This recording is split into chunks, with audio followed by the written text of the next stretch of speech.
වැඩට යන දවසක මෝනින් රූටින් එක තමයි මේ. මම නැගිටින්නේ උදේ 4:40ට. උදේ 4:40ට නැගිටලා මූණ චුට්ටක් සෝදගෙන වතුර එකක් එහෙම බීලා තමයි වැඩ පටන් ගන්නෙ.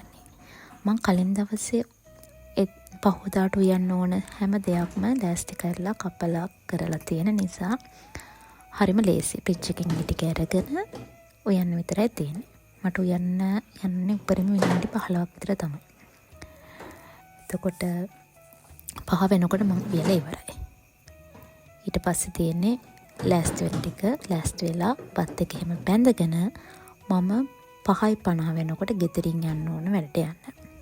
ඉතින් මේ කියන දවසේ මම හදන්නේ පෝංචි හදනවා.